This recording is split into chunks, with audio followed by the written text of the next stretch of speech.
90년대 할리우드에서 가장 사랑받았던 청순의 대명사이자 대체 불가능한 아이콘 위노나 라이더. 하지만 그녀의 인생은 영화보다 더 드라마틱했습니다. 세상을 뜨겁게 달군 조니 뎁과의 영원할 것 같았던 사랑, 그리고 전 세계를 충격에 빠뜨린 절도 사건까지. 오늘 영상에서는 할리우드 정점에서 일어난 위노나 라이더의 파란만장한 이야기 속으로 들어가 봅니다.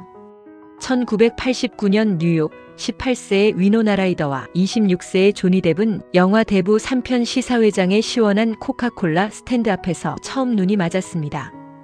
당시 조니 뎁은 첫눈에 반했던 그 순간을 이렇게 묘사했습니다. 그 순간 주변의 모든 소음이 꺼지고 마치 내 인생 전체가 줌인되는 것 같았습니다. 두 사람은 단 3번 만난 후 연인이 되었고 불과 5개월 만에 약혼을 발표하며 할리우드에서 가장 뜨거운 스타 커플이 됩니다. 두 사람의 사랑이 절정에 달한 것은 바로 1990년 영화 가위손이었습니다. 팀 버튼 감독은 실제 연인이었던 두 사람의 묘한 분위기를 화면에 그대로 담아냈고 가위손 에드워드와 순수한 소녀 킴의 사랑은 전 세계 팬들을 울렸죠. 당시 조니 뎁은 그녀에 대한 미친 듯한 사랑을 증명하고 싶어 했습니다. 그래서 오른팔에 위노나 영원이라는 문신을 새기게 됩니다. 위노나는 처음에 이를 가짜 문신 스티커인 줄 알고 웃어넘겼다가 진짜 문신인 것을 알고 큰 충격과 감동을 받았다고 밝히기도 했죠. 조니 뎁은 당시 인터뷰에서 내 몸에 새겨진 문신 중 가장 솔직한 문신입니다. 죽을 때까지 이 마음은 변하지 않을 겁니다. 하지만 그들의 사랑은 너무 강렬했고 과도한 언론의 관심은 독이 되기 시작했습니다. 파파라치들은 집 앞을 에워쌌고 10대였던 위노나는 내가 숨을 쉴 때마다 기사가 나가는 것 같았다며 극심한 공황과 불안을 호소했습니다. 결국 맹목적이었던 사랑은 1993년 4년 만에 마침표를 찍게 됩니다. 이별 후 조니 뎁은 문신에서 NA를 레이저로 지워 영원한 술꾼로 바꾸는 해프닝을 남겼고 위노나는 첫사랑을 잃은 슬픔에 심각한 우울증을 겪으며 한동안 정신과 치료를 받아야 했습니다. 하지만 이 깊은 슬픔과 방황의 시간은 위노나 라이더 인생의 커다란 터닝포인트가 됩니다. 치료를 받던 중 우연히 회고록 걸 인터럽티드의 초안을 읽게 된 위노나는 본인이 겪은 고통과 내면의 솔직한 이야기에 깊이 공감했습니다. 그리고 남이 만들어준 역할만 연기하는 배우에 머물지 않고 직접 영화 판권을 사들여 총괄 프로듀서로서 영화 처음 만나는 자유의 제작을 직접 이끌기 시작합니다. 이렇게 프로듀서라는 새로운 도전을 시작함과 동시에 그녀는 배우로서도 연기력의 최전성기를 맞이합니다. 1993년 마틴 스코세이지 감독의 순수의 시대와 1994년 작은 아씨들로 2년 연속 아카데미 노미네이트라는 기염을 토하며 명실상부 할리우드 최고 배우로서 정점을 찍은 것이죠. 그리고 무려 5년간 공을 들여 완성한 처음 만나는 자유에서 프로듀서 위노나의 안목은 다시 한번 눈부시게 빛납니다. 탐나는 배역이었던 리사 역의 오디션 테이프를 보고 당시 라이징 스타였던 안젤리나 졸리의 날 것 그대로의 에너지를 한눈에 알아채 직접 전화를 걸어 캐스팅을 성사시킨 겁니다. 영화 개봉 후 모든 스포트라이트와 오스카 트로피는 졸리에게 쏠렸지만 사람들은 알고 있었습니다. 강렬한 에너지 사이에서 중심을 잡고 극을 이끈 주인공 수잔나 역의 깊은 연기력, 그리고 안젤리나 졸리라는 스타를 발굴해 캐스팅판을 깔아준 프로듀서가 모두 위노나 라이더였다는 사실을요. 위노나 역시 훗날 졸리의 대성공에 대해 졸리의 연기는 완벽했고 상을 받을 자격이 충분했다며 제작자로서 아낌없는 찬사를 보냈습니다. 이별의 고통과 우울증을 딛고 배우로서 최고의 정점을 찍음과 동시에 능숙한 프로듀서로서 진짜 스타를 알아보고 작품을 완성해낸 위노나 라이더. 그녀의 안목과 넓은 인품이 있었기에 그녀는 주연 배우로서도 그리고 완성도 높은 작품을 진두지휘한 제작자로서도 완벽히 인정받게 됩니다. 그러나 2001년 12월 12일 오후 5시 30분 베벌리 힐스의 고급 백화점에서 믿기 힘든 사건이 일어납니다.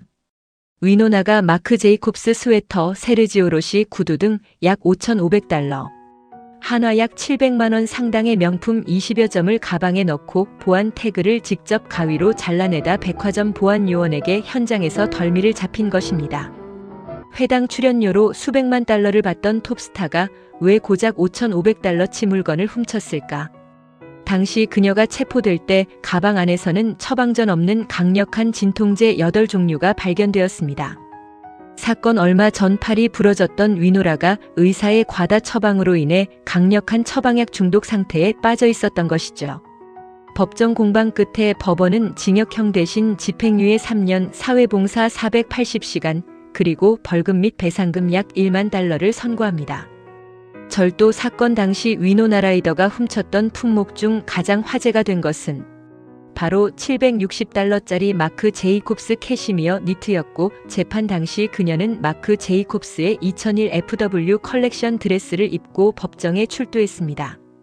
위노나 라이더의 법정 패션이 큰 화제를 모으자 재판이 끝난 이듬해인 2003년 봄 시즌 광고 모델로 마크 제이콥스는 위노나 라이더를 전격 발탁했습니다. 자살을 털었던 도둑에게 러브콜을 보낸 패션계 역사상 가장 파격적인 캐스팅이었죠. 마크 제이콥스는 그 이유에 대해 이렇게 말했습니다. 재판 기간 동안 찍힌 위노나 모습은 지독하게 아름다웠습니다. 절도 사건 따위는 상관없었습니다. 제 눈엔 그저 당대 최고의 미인이자 가장 유능한 예술가로 보였을 뿐입니다. 결과는 대성공이었습니다. 위노나는 마크 제이콥스 스웨터를 들고 유쾌하게 포즈를 취하며 스캔들을 위트 있게 승화시켰고, 이 캠페인은 상업적으로나 비평적으로나 데이트를 쳤습니다. 이 인연을 시작으로 두 사람은 평생의 절친이 되었고, 위노나는 2015년 마크 제이콥스 뷰티의 얼굴, 그리고 2022년 신상 백 캠페인 모델까지 맡으며 지금까지도 마크 제이콥스의 영원한 패션 뮤즈가 됩니다. 당시 위노나의 절도 사건은 할리우드 역사상 손에 꼽힐 정도로 자극적인 스캔들이었습니다. 매스컴은 그녀를 도벽이 있는 미치광이 스타로 매도했고, 친했던 동료 배우들이나 제작사들조차 손해배상 보험 가입 문제와 이미지 실추를 우려해 그녀와 거리를 두었습니다. 2001년 위노나가 가장 처절하게 추락하던 그 순간, 안타깝게도 그녀의 곁에는 한때 영원을 약속했던 조니 뎁이 없었습니다. 이미 이별한 지 8년이라는 시간이 흘렀고, 조니 뎁은 새로운 가정을 꾸린 상태였죠. 할리우드 전체가 그녀에게 등 돌렸을 때 위노나는 그 냉혹한 암흑기를 홀로 견뎌내야만 했습니다. 하지만 흥미롭게도 세월이 흘러 2020년, 이번엔 반대로 조니 뎁이 앰버 허드와의 법정 공방으로 인생 최대의 위기에 몰렸을 때 정작 가장 먼저 그를 위해 탄원서를 써주며 손을 내밀어준 것은 위노나 라이더였습니다. 자신이 가장 힘들 땐 혼자였지만 그가 무너질 땐 기꺼이 힘이 되어준 것이죠. 절도 사건 이후 할리우드는 그녀에게 냉정했습니다. 수년간 그녀는 캐스팅 1순위에서 밀려났고 긴 휴식기를 가져야 했습니다. 위노나는 훗날 그 사건은 어쩌면 제게 휴식이 필요하다는 몸의 신호였을지도 모릅니다. 하지만 대가는 너무나 혹독했죠 라고 회상했습니다. 그렇다면 지금 위노나 라이더는 어떻게 지내고 있을까요? 그녀는 넷플릭스 최고의 히트작 기묘한 이야기의 성공적 마무리와 함께 영화 비틀주스2로 대형 스크린까지 성공적으로 접수했습니다. 패션계에서는 여전히 마크 제이콥스의 영원한 뮤즈로 사랑받고 있으며 10년 넘게 곁을 지켜준 친환경 패션 브랜드 대표 스콧 맥킨레이한과 함께 그 어느 때보다 평온하고 당당한 삶을 살아가고 있습니다. 가장 화려했던 순간 무너졌지만 결국 더 깊어진 연기와 안정된 삶으로 돌아온 위노나 라이더. 그녀의 진짜 하이라이트는 바로 지금입니다. 시청해주셔서 감사합니다.